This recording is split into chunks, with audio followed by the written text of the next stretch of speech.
അഖില Bharatiya Purva Sainik Seva Parishad all India general body meeting 2024 November 29 മുതൽ December 1 വരെ കണ്ണൂരിൽ നടക്കും. കണ്ണൂർ പാങ്ക്രൂവ് ഹെറിറ്റേജായ CFN തോമസ് ചെറിയാൻ നഗർ നടക്കുന്ന പരിപാടിയിൽ കേരള ഗവർണർ ആരിഫ് മുഹമ്മദ് ഖാൻ, കേന്ദ്ര പ്രതിരോധ വകുപ്പ് മന്ത്രി രാജ്നാഥ് സിംഗ് തുടങ്ങിയ പ്രമുഖർ പങ്കെടുക്കുമെന്ന് ഭാരവാഹികൾ കണ്ണൂരിൽ നടത്തിയ വാർത്താ സമ്മേളനത്തിൽ പറഞ്ഞു.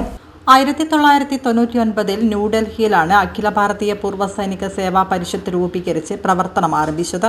കേന്ദ്ര സർക്കാരിന്റെയും പ്രതിരോധ മന്ത്രാലയത്തിന്റെയും അംഗീകാരമുള്ള ചുരുക്കം ചില സംഘടനകളിൽ ഒന്നാണ് പൂർവ്വ സൈനിക സേവാ പരിഷത്ത്. ഇന്ത്യയിലെ എല്ലാ സംസ്ഥാനങ്ങളിലും സംഘടനയ്ക്ക് ശക്തമായ സാന്നിധ്യമുണ്ട്. വിരമിച്ച സൈനികരുടെ ഭാര്യമാരെയും അമ്മമാരെയും ഉൾപ്പെടുത്തിക്കൊണ്ട് സൈന്യ മാതൃശക്തിയും പ്രവർത്തിക്കുന്നു. സേവനം, ധൈര്യം, ആദരവ് എന്നതാണ് സംഘടനയുടെ മുദ്രാവാക്യം. വിരമിച്ച സൈനികരുടെ ക്ഷേമവും സാമൂഹിക പ്രതിബദ്ധതയും ലക്ഷ്യമാക്കിയാണ് പൂർവ്വ സൈനിക സേവാ പരിഷത്ത് പ്രവർത്തിക്കുന്നത്. ഓരോ വർഷവും നിരവധിയായ സേവന പ്രവർത്തനങ്ങളാണ് സംഘടന ആസൂത്രണം ചെയ്ത് നടപ്പിലാക്കി വരുന്നത്. ഓൾ ഇന്ത്യ ജനറൽ ബോഡി മീറ്റിംഗിന്റെ ഭാഗമായുള്ള കൊടിമര ജാഥ 28-ന് വൈകുന്നേരം 3 മണിക്ക് നായാട്ടുപാറ കൊടോളിപ്പുറത്തെ വീര ബലിദാനി നായക് രതീഷിന്റെ സ്മൃതി കുടീരത്തിൽ നിന്നാരംഭിക്കും. രതീഷിന്റെ അമ്മയാണ് കൊടിമര ജാഥയെ അനുഗ്രഹിച്ചയക്കുന്നത്. പൂർവ്വ സൈനിക സേവാ പരിഷത്ത് ജില്ലാ സെക്രട്ടറി KP അജിത് കുമാറാണ് ജാഥ ക്യാപ്റ്റൻ. സമ്മേളന വേദിയിൽ വെച്ച് സ്വാഗത സംഘം ചെയർമാൻ C രഘുനാഥും സംസ്ഥാന ജനറൽ സെക്രട്ടറി മധു വട്ടവിളയും കൊടിമരം ഏറ്റുവാങ്ങും. 29-ന് രാവിലെ 8 മണിക്ക് കണ്ണൂർ യുദ്ധസ്മാരകത്തിൽ നിന്ന് ദീപശിഖ പ്രയാണം ആരംഭിക്കും. കേണൽ MK ഗോവിന്ദൻ ദീപശിഖ കൈമാറും. സംസ്ഥാന president major general doctor P വിവേകാനന്ദൻ സമ്മേളന നഗരിയിൽ ദീപശിഖ ഏറ്റുവാങ്ങും. 12 മണിക്ക് നടക്കുന്ന രണ്ടാമത് സെഷനിൽ കേരള സംസ്ഥാന ഗവർണർ ആരിഫ് മുഹമ്മദ് ഖാൻ മുഖ്യാതിഥിയായി പങ്കെടുക്കും.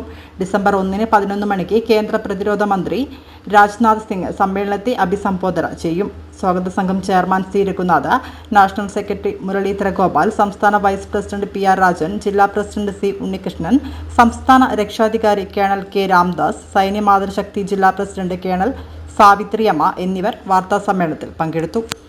എല്ലാ വർഷവും സംഘടനയിൽ നടക്കുന്നത് പോലെ വാർഷിക സമ്മേളനം നടക്കാറുണ്ട്.